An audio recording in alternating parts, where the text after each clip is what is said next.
All right, welcome everybody.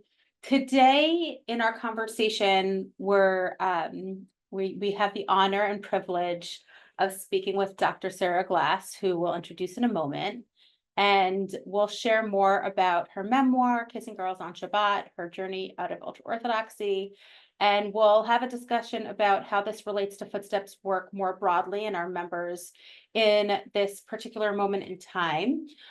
Most of you are already familiar with Footsteps. This is a call of existing Footsteps supporters, and we are so grateful to have you all here with us. Just a quick sentence about what Footsteps is up to. Footsteps today serves over 2,400 members, including people who are just at the beginning of their journeys out, scholars in pursuit of a secular education, parents seeking custody of their children, folks looking for community building and connections, people who could use clinical and mental health resources, and members who are looking for access to resources around financial stability, jobs, housing, education, and generally adjusting to secular life in the modern world.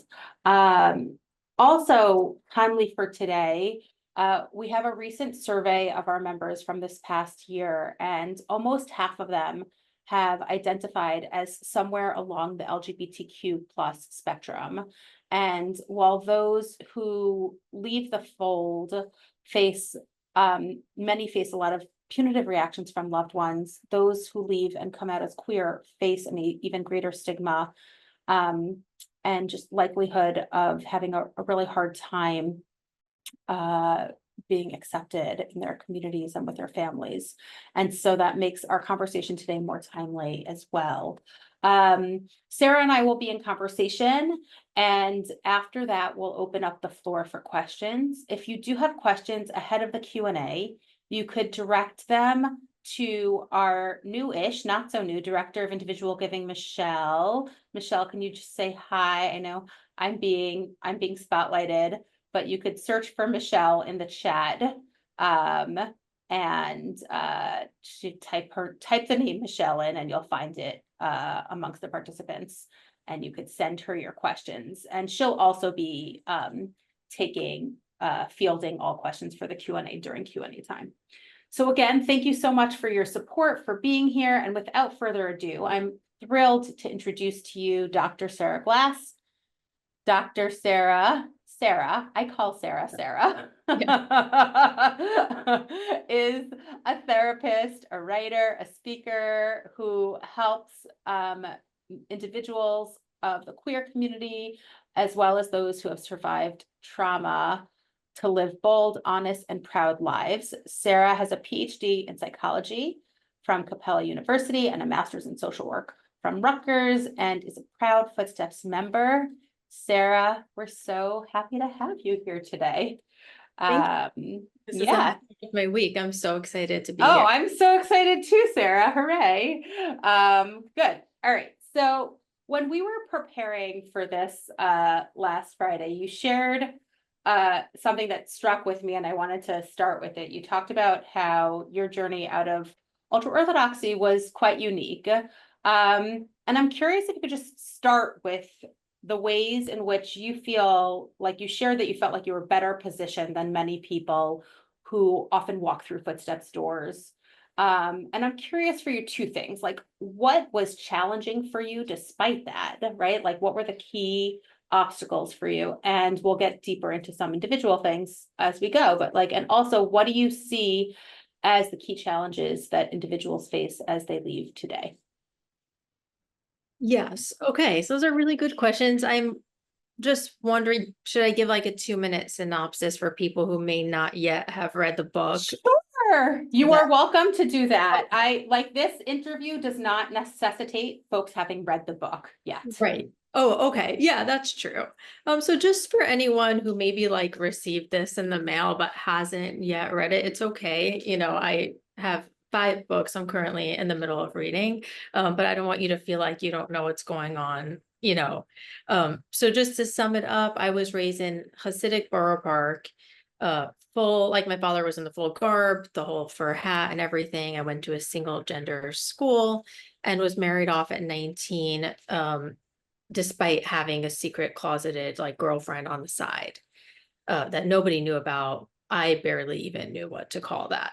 And this book describes the 13 years of my journey out of that situation through like having children and trying to break free with them.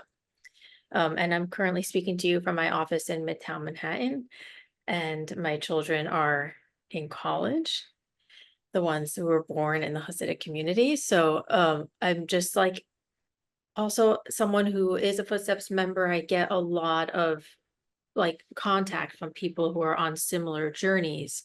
And I hope that this can be enlightening as to some of the things I see in my practice and my personal life and all of that. And so in terms of my journey, like I guess I have like a little bit of survivor's guilt and this feeling of privilege for being where I am today. And I look at myself like in some ways I'm like, here I am. I am one of the few people that made it out. Not one, it's like the numbers are growing, right? But like made out with my children and with a career. And, like I feel so fortunate, and I know that not everybody gets to do that. And part of that I think is I did some really crazy things, that hurt myself in order to achieve these ends that we'll talk about a little bit. And I wish I had done things a lot differently and had access to Footsteps earlier. And part of that is like I was fortunate to not have like a debilitating mental illness, and to be able to figure out how to do college. I didn't have a significant learning disability. And those things are like privileges that have allowed me to get to where I am despite like not having an education that should have allowed me to do that. Um, and I want to acknowledge that here because I think that's something that not everybody comes into this situation with. Not all the Footsteps members that we see have those advantages. So I'm not a typical story, and it's not through any merit of my own, or rarely, and it's for other people not to reach points like this, is not through any detriment of their own necessarily. I don't know if that answers the question. Yeah, I mean, it struck me, and just like even the meta of survivor's guilt Yeah. as a concept is a big thing that I would say a lot of people who have walked through our doors and like moved into leadership positions within the organization and on our board. Like I think people also sometimes have that wondering and framing. And also I would add like every single person who walks through Footsteps doors is like self-determined and taking life by its like horns and saying, we need to do something different here. And so on that, like you are not alone, right? And everyone has their unique story. You wrote something in your book that I want to, we're going to dive in some now.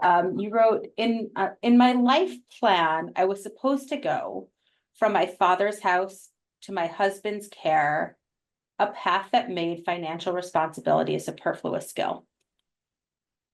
And you also describe in a really moving way the relationship that you had with your father, and then like one of the hard things about his moving to Israel, I'm sure it wasn't the only hard thing, but one of the hard things was that he was no longer able to financially support you. And I just wanted to delve in a little bit more to financial position, dependency, privilege, and just like what ways that impacted your journey out. And yeah, we'll go from there. Well, like, so that line is written at a point in my life. I was 26 years old, divorced from my first husband with two tiny children. And what I was doing was getting bills in the mail and throwing them in the garbage. Just to be, that's where I was at that's what that line is about. Because I didn't know the electric company. And I was raised in a community where you want to pay people for their work because you know them and you know their mother and uncle and cousin. So when someone comes and like, does work in your house or sells you chicken, you pay them because you like that's Shlomi from next door. but I didn't know the people from PSE&G, the electric company in New Jersey. So I didn't feel like that was that important, or like anyone would get hurt if I didn't pay them. And I had no idea what a credit score was. And so at the end of this period of like not knowing anything about finances and just taking envelopes and throwing them in the trash, I had lost my driver's license due to unpaid bills, lost my vehicle insurance, and my credit score was 402.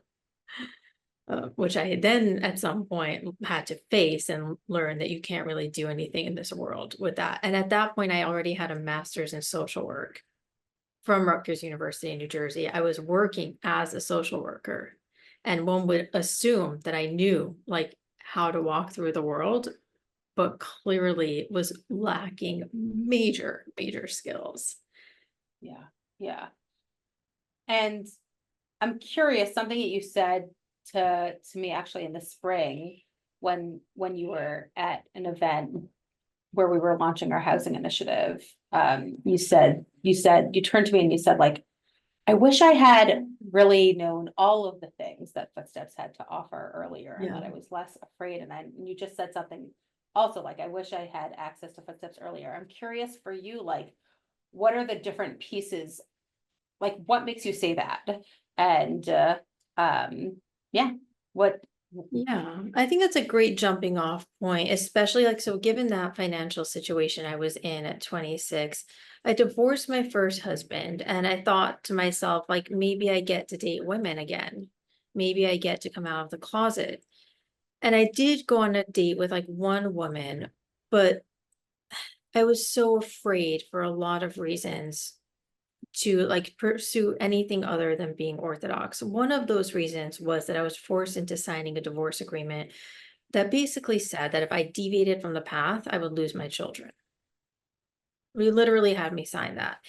And so I knew that people out there were doing bad things like at Footsteps. Like they were not being religious. They were living free lives. But to me, that seemed so tempting and also so dangerous, because I was also raised in this culture of fear where I was taught, like from the age of 3, that like there's this culture of surveillance. Everything you did could affect your future matchmaking.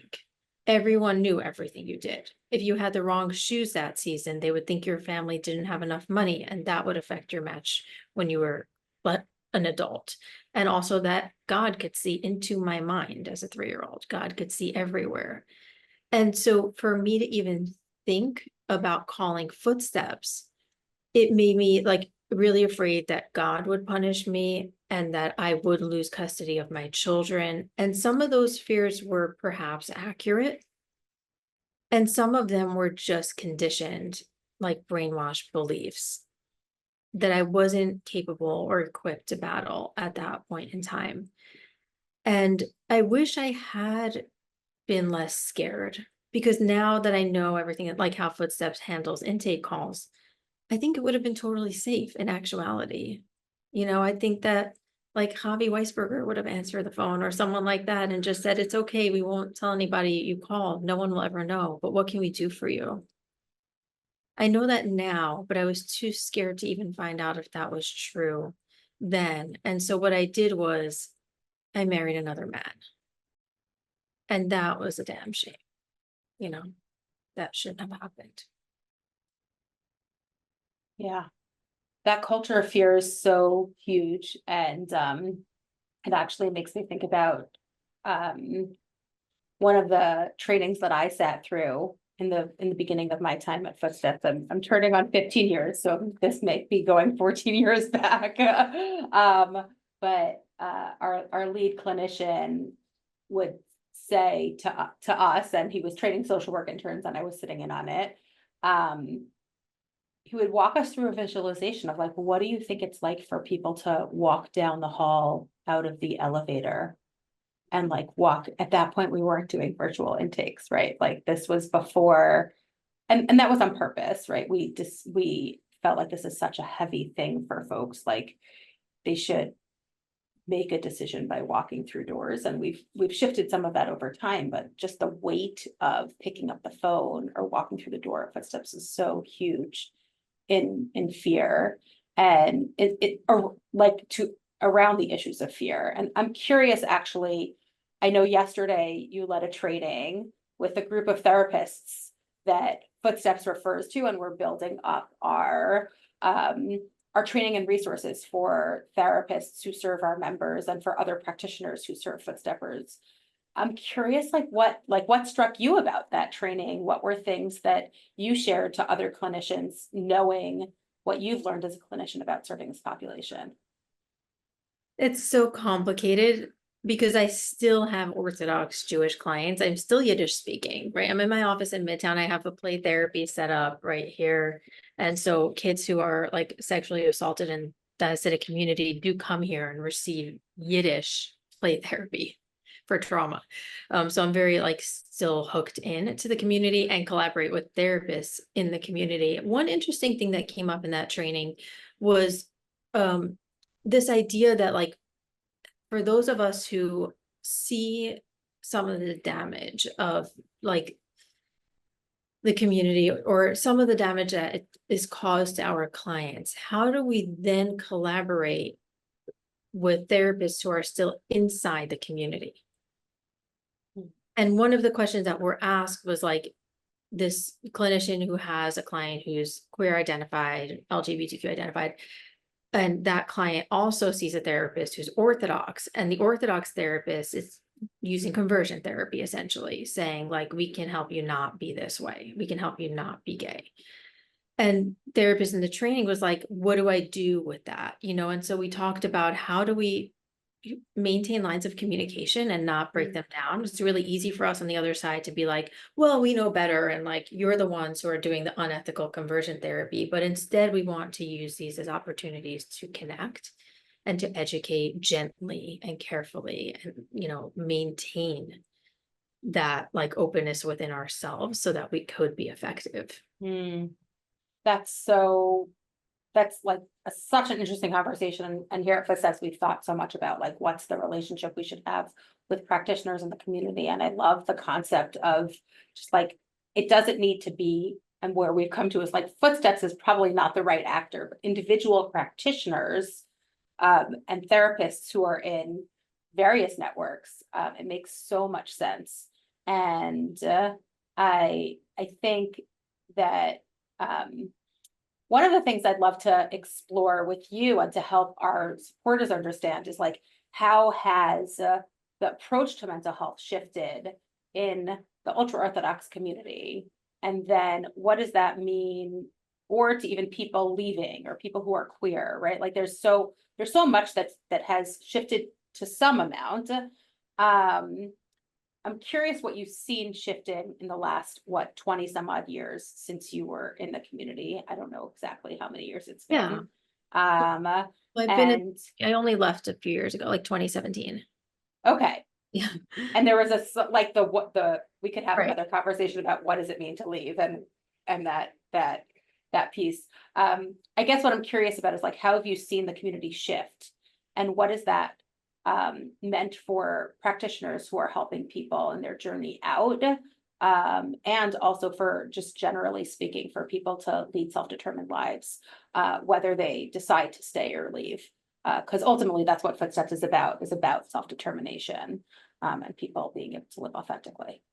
Okay, so firstly, I just want to say like, I give so much credit to Footsteps because this landscape is constantly shifting.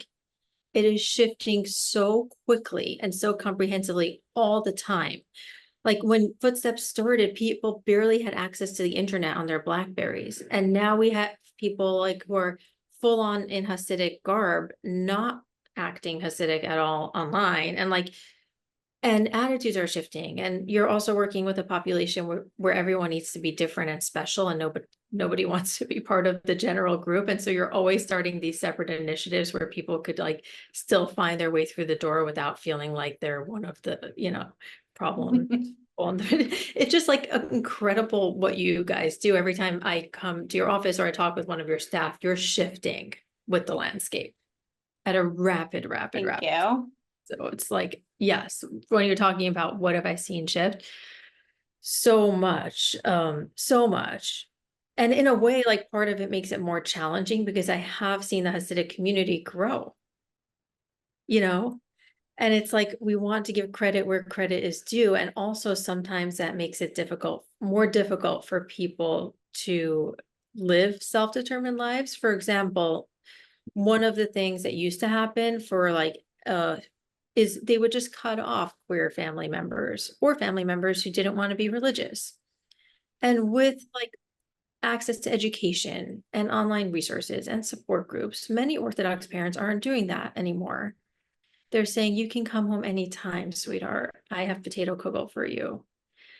But also, like, that can make it much harder for someone to say, and this feels really toxic and dangerous emotionally for me to be here. And I still need to not be here as much. And I still need to not, you know, fall into this like underlying agenda that I'll come back one day. Yeah. To give myself true internal freedom to create a future for myself.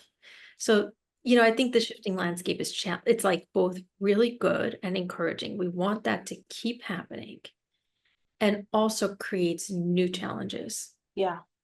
I fully agree with you.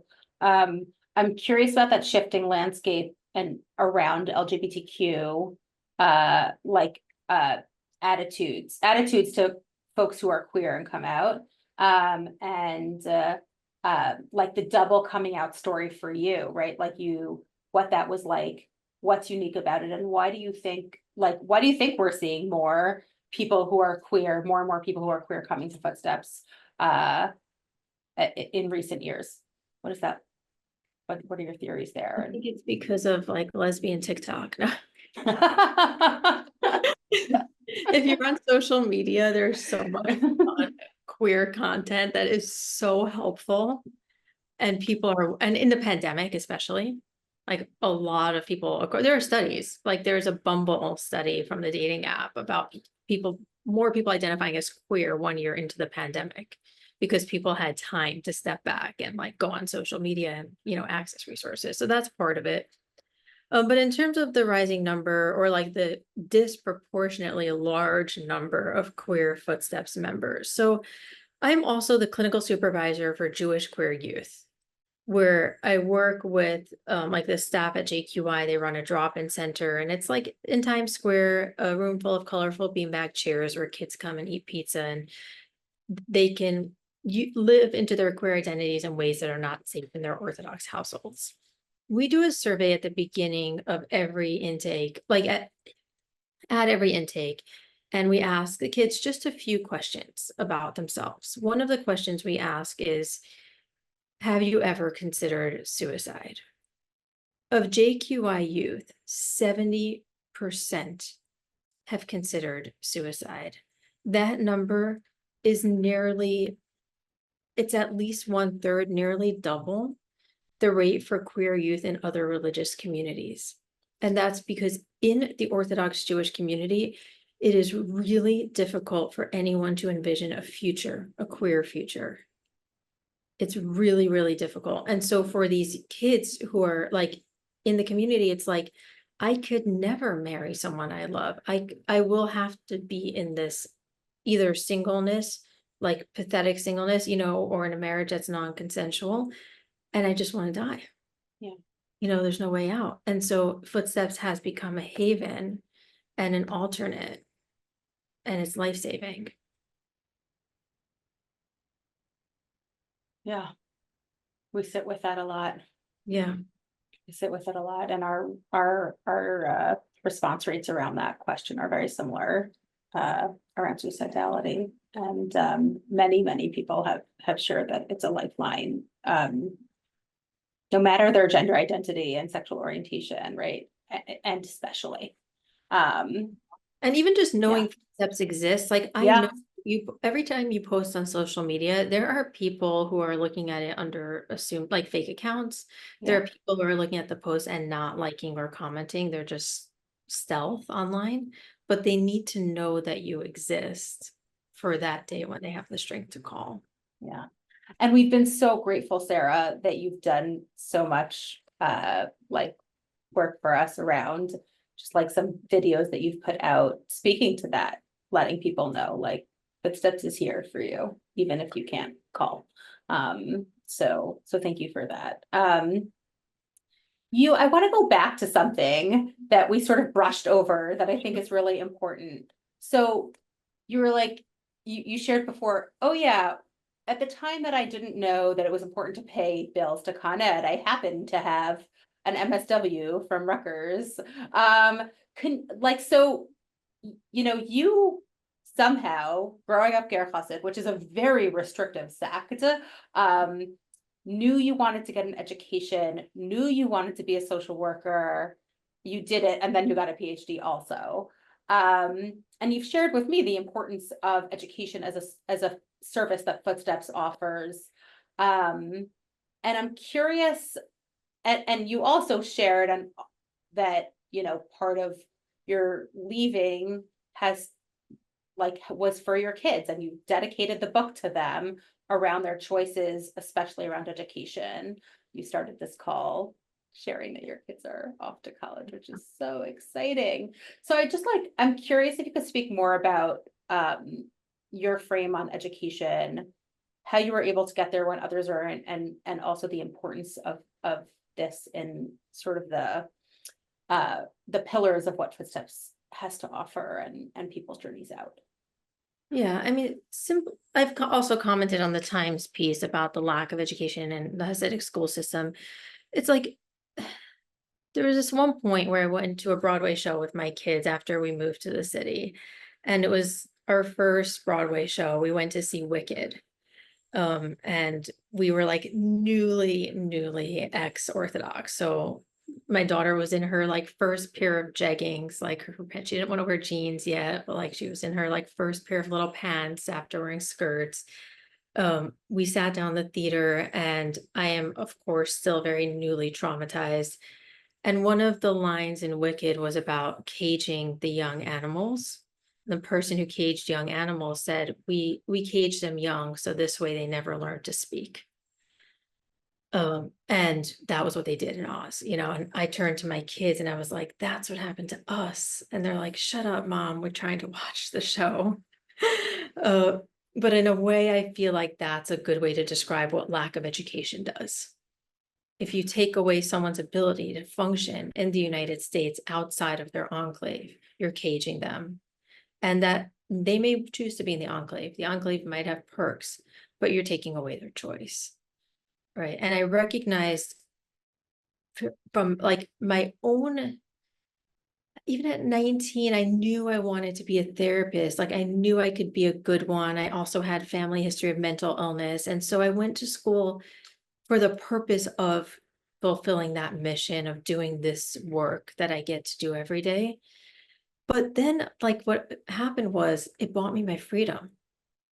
Because I had a social work degree, like I was able to get a job and I knew I could get divorced from my first husband because I would be able to get a paycheck. And then after getting my PhD, I felt even safer to leave like my second husband and the community because I knew I would be able to have housing and food. And I realized that education is access and it's freedom for people who can like utilize that. And at the same time, I was looking at my children who are in middle school. Like, so as I was thinking about leaving the community and getting my PhD, my children were in middle school. My son was in 7th grade in an Orthodox yeshiva, and he was at a 2nd grade reading level. And this is a smart kid who's currently at Columbia. Like he shouldn't have been at a 2nd grade reading level. And my daughter had an IEP and learning issues, and I knew that she was so smart, but that her school lacked the resources to help her access that. And so I realized that if I were to keep my children in those schools, I would effectively be chaining them and almost like having them follow this destiny of forced arranged marriage at a young age because they simply wouldn't have the skills to access freedom. And so that became my way out through like moving to a place where my children can like receive the keys to a future. And so I think that's a huge part of what Footsteps does. You help people catch up. Yeah. I mean, education is freedom Yeah. is so, right. It's the freedom to make the choices and informed decisions about our future. It's so huge, so huge. And I get messages every day, by the way, like on Instagram and Facebook and all my emails from people who are not yet educated and within the community, and just like kind of waving to me from the inside. Like it's like I feel like these hands coming, like, please help me, I'm stuck. Yeah. It's a lot to also hold. So we're all a team, right, in doing this, and there's a beautiful network of people there, and a community of folks that are there to support each other, as well. You're part of that, and practitioners. There are so many other big questions I have, and I'm like, whew. Let's do a little on family and a little on identity, and then we'll shift over just a little small topics, and then we'll shift over to Q&A.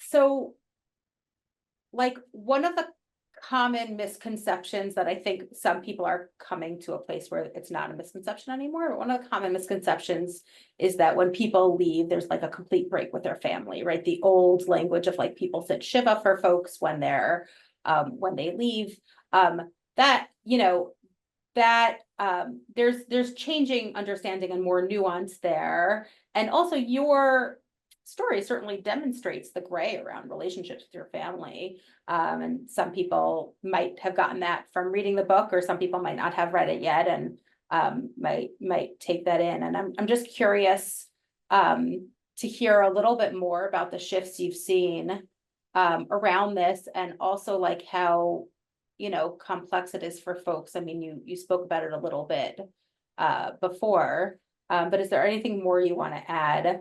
Knowing that that's like a question that a lot of people have on their minds, like how do people stay connected to their family, or do they or don't they? What do you see out there? I think I'm actually just going to answer it personally, because I know the Yeah, first question we're going to get when we do Q&A is, do you still talk to your family? So I might as well just go, go ahead and like yeah. maybe use myself as an example of some of the things that happen. I get two top common questions. Let's see if the second one comes up. And I I'm love going there. I'm going there, Sarah. okay. People ask, because I think people hear this story and they're just so worried about me like being so alone in the world, and they want to know, like, do you not have any family? So for me, I no longer speak with my sisters. I had five sisters, one of them passed. I no longer speak with the four who are still alive, or with my brother. And that's just, some of that is us protecting each other. Like they live in closet, like cloistered communities. We're having a queer sister that shows up like with tattoos on, or just that people know, like, I have a public presence, that I'm queer and not religious. It could be damaging to them and their children's reputations. And I've chosen to give them some space around it. And so, um, and they've not really, I guess, demonstrated a desire for me to reconnect either. So it's like a respectful, loving distance on my end, and I hope it is on their end too. I do have contact with my sister who passed, her children and her husband, and we're actually very close. They're not religious, and they come over all the time for holidays and Shabbat when we do it. And did have a very healing conversation with my father after October 7th of last year. I called him on October 10th. He's in Israel. And I finally felt like I need to talk to him. And, I said that I'm not religious anymore. And he's a full on like Ger Chassid in Jerusalem. And he said, what did I ever do wrong to make you think you couldn't tell me? Which was way better than what I expected from him, for sure. And I'm going to see him next month. So, it's complicated. That's the answer. And it's not like there's one right Yeah, answer. yeah.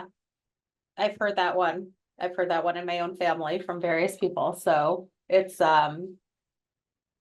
sometimes we don't give our some family members the benefit of the doubt in terms of how they'll react to. So we're in the heavy. I'm gonna stay in the heavy, and you brought up the heavy. Um, so we're turning the corner on a year post 10/7. And that's been a really difficult time for so many people. And I'm curious what your experience, you spoke a little bit about connecting with your dad, has been in the last year as it relates to intersectional identities. So pile on whatever intersectional identities you have, OTD, queer parent, child, clinician. What does that look like for you? One is like being a Footsteps member helped me have conversations with my children about the world post October 7th, because I already had these values about choice and like making your own decisions about things that guided our family narrative about around it. So I want to express gratitude for that frame. Uh, and I've seen more isolation. I've seen isolation, especially among my queer Jewish clients. It's like this sense of, wait, we were kicked out of our Jewish community and we found solace and connection in the queer community, but now we don't necessarily know if we're safe there either.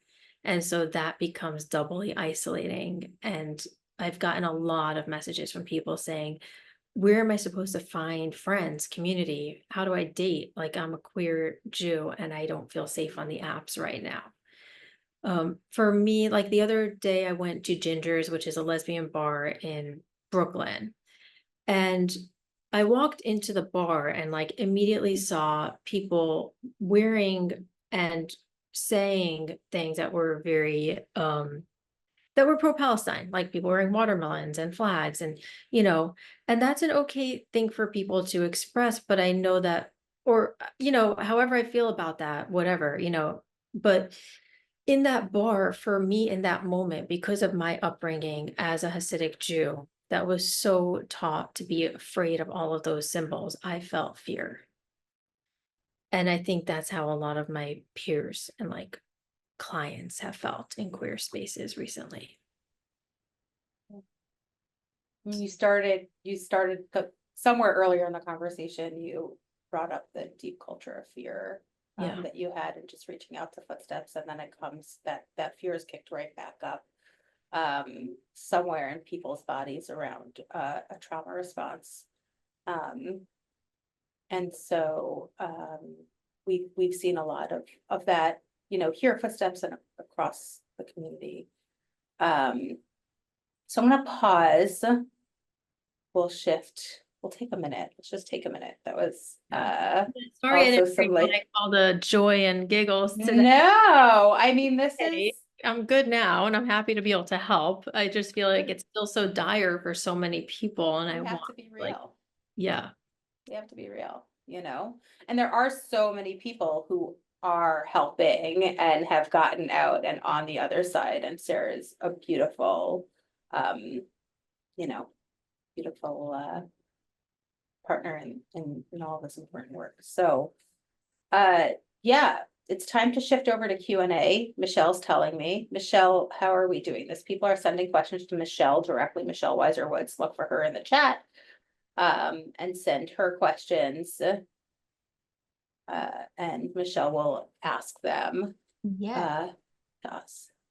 I will. And I'm going to direct them to both you, Sarah, and Lani, and you can choose which ones to answer. And thank you for folks who've already submitted such beautiful questions. And I actually just got a great one that kind of picks up on the story you were just sharing. So I'm going to start with that, Sarah. And it says, there's often a real focus in the Orthodox community on the kahila, which I think the collective, over the individual. I know some families stick to that script and do shun their children when they follow a different path.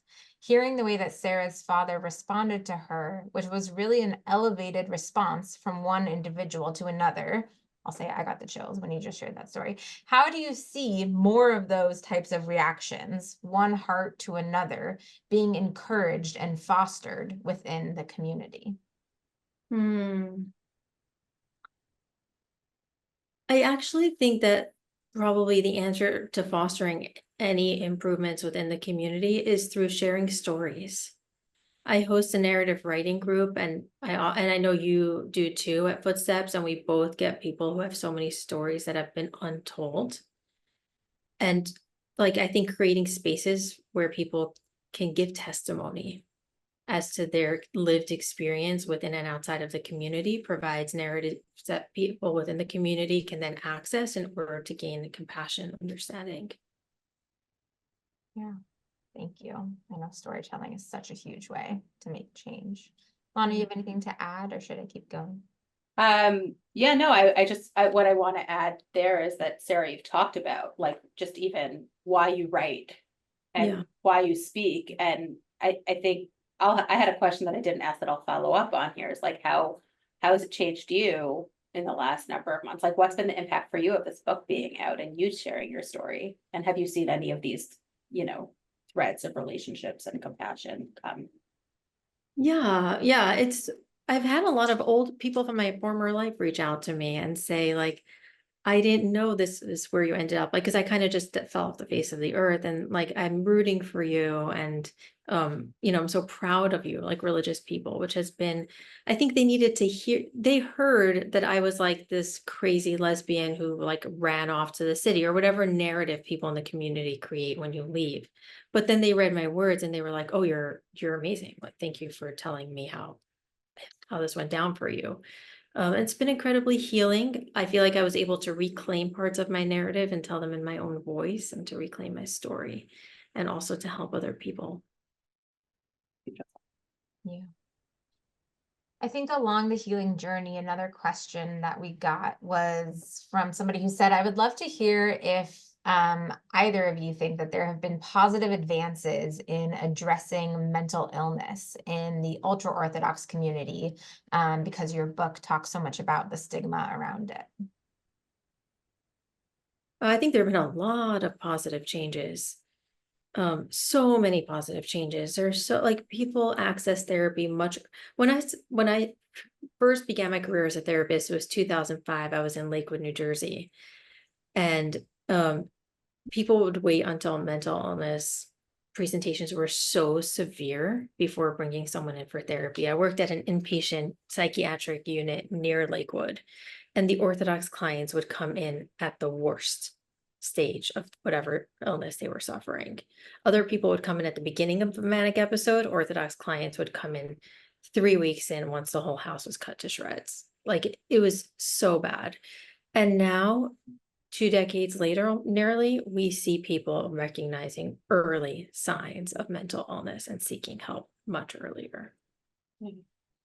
I'll say we've certainly seen that shift in the 20 years that Footsteps has been around, and there's always like, and Sarah was talking about the conversation that we had with the clinicians yesterday, that she had with the clinicians who serve our members, who are referral clinicians, about like building those bridges between therapists who serve folks in the community and outside, and those leaving. And I think, one of my wishes is that there would also be a movement to stop suggesting that people sort of medicate their questions away, because I do think that still happens. And there's a lot of relatively severe diagnoses for people who are really underneath it, questioning whether they whether it's best for them to stay in this community, or to lead the lives they're in, or to stay in marriages, and they're often just prescribed meds, and sometimes sent to inpatient facilities. And I think that like that piece could still use a lot of work. And the other piece that I would wish is that confidentiality was upheld more. That we hear a lot from folks who are coming through Footsteps doors, that they really don't trust religious therapists because their religious therapist told their partner or what they said, or their mom or their school. And that could really be deeply detrimental. And so it's a lot of the like the reasons that we have 5, 6 in-house clinicians here. It's that like people trust us, and then yes, we're working to build referrals outside so people could trust others. But there's a lot of important ways that we need to hold people through rebuilding that trust. Yeah, thank you. This is another question that kind of is asking about changes we've seen over time. And the question is, what changes have you seen in the community since COVID? And I think this could be, what have we noticed in Footsteps community changing over time, or Sarah, and the work that you're doing? I'll pass out to Lani first, because I think I've just been like, I had a baby in COVID. What was COVID? I had a 1.5-year-old What climbing on right. walls. Yeah. Uh, here's what I'll say in terms of the impact. I think what Sarah was saying in terms of people, during COVID, people had to find their ways to virtual access to have any semblance of safety. So we had people calling us from their closets, from their cars. And for some, it did give them the space to explore in a more free way. And for others, if you were in an unsafe home, you were in an unsafe home and you were stuck there. And so I think that there's like a really long tail of COVID for those who were in homes that were not safe for supporting who they were and who they are. And I'll just flip it and talk about the impact of COVID on Footsteps, that for us, it thrust us into a space, and I referenced this earlier, where we had to do things virtually, and we still deeply have a deep core value in the concept of socializing and people being in relationship in real life and community building, and folks who are peers affirming each other, and how different that is in person than virtually. And still, we are keeping things hybrid. We do some in person, like tonight we have a cholent cook-off in our space, and we also have some online, and actually like our online groups are thriving. And people who don't have access to come into our space physically, whether it's not safe or they can't leave because they're parents, or they can't get away, or they live outside of New York, in some of the other hubs across the country, they're able to access us now. So I think there were some silver linings for our services, but it does stretch us even further. And the last thing I'll add there is that the needs were really cracked open during COVID around financial needs. People stopped, I think there was so much important money being given by the government during that time, and some of that was passed through to Footsteps even, right? Like, and that's amazing, but you crack open a need in a community that is living on the edge or right below the poverty line, and it doesn't just go away once COVID is over. And so for us, our pass-through money, especially around crisis and housing and general health and well-being, it's been like critical for us to figure out how to sustain that, even if we can't sustain it at the levels that we were giving out crisis funds during COVID. Thank you. I think we have time for one more question. And so I'm going to end us with this final question.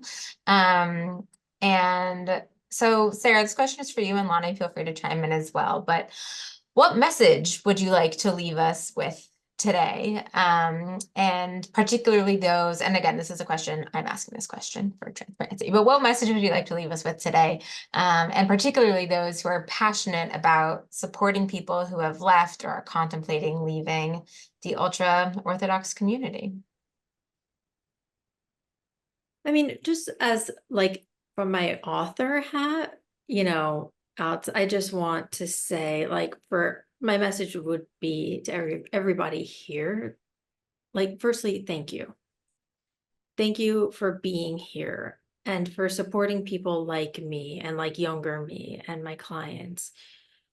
It's a population that's like, we're so underseen and underheard and under like represented, and the fact that there's sign up for an event like this and you're here is like bringing tears to my eyes. So thank you so much. I hope that you continue to to just talk about Footsteps with your friends, with your colleagues, with anyone else you think might be interested in being supportive in any way. And if you at any point would like, if you're at like a temple or a community organization and you'd like me to come and speak, I have a team that manages like helping me get places, and you're welcome to contact me off my website, drsaraglass.com, or just find my email from Footsteps. I always will like mention Footsteps and talk about it when I get an opportunity to be in front of another audience so that we can bring these messages out to more people. Thanks so much, Sarah. Lani, I'm gonna pass it back to you to close us out. Yeah, I'm gonna close out and start by saying I think so much gratitude, and knowing that there are so many other places that people could be right now, and we're grateful that folks have joined us here today. And I'm gonna be a little bold and let y'all know that our fiscal year closes September 30th. And it's been an incredibly challenging year. And if there are individual donors on this call who haven't made a gift in the last 12 months, know that we need you. We have an amazing match opportunity that Michelle could tell you more about. And we hope you will consider donating in the next few days to help to close our fiscal year strong and to launch us into the new year strong as well. If you haven't read it, we'd love for you to read Sarah's book. It's amazing. There's a thoughtful reading guide, and Michelle or Obed could put the link into the chat. As Sarah said, she's open for speaking engagements and a really wonderful educator and trainer. And I really want to thank our fabulous development and operations team, Michelle, Rebecca, Tiffany, Sophia, Roshni, and Obed today. And Sarah, thank you so much for joining us and for doing your important work in the world. We wish all of those celebrating a Shana Tova. May this year be better. May it be better. May there be peace. May there be sweetness. And may we all treat each other with grace and kindness. So thank you all for coming and supporting this work.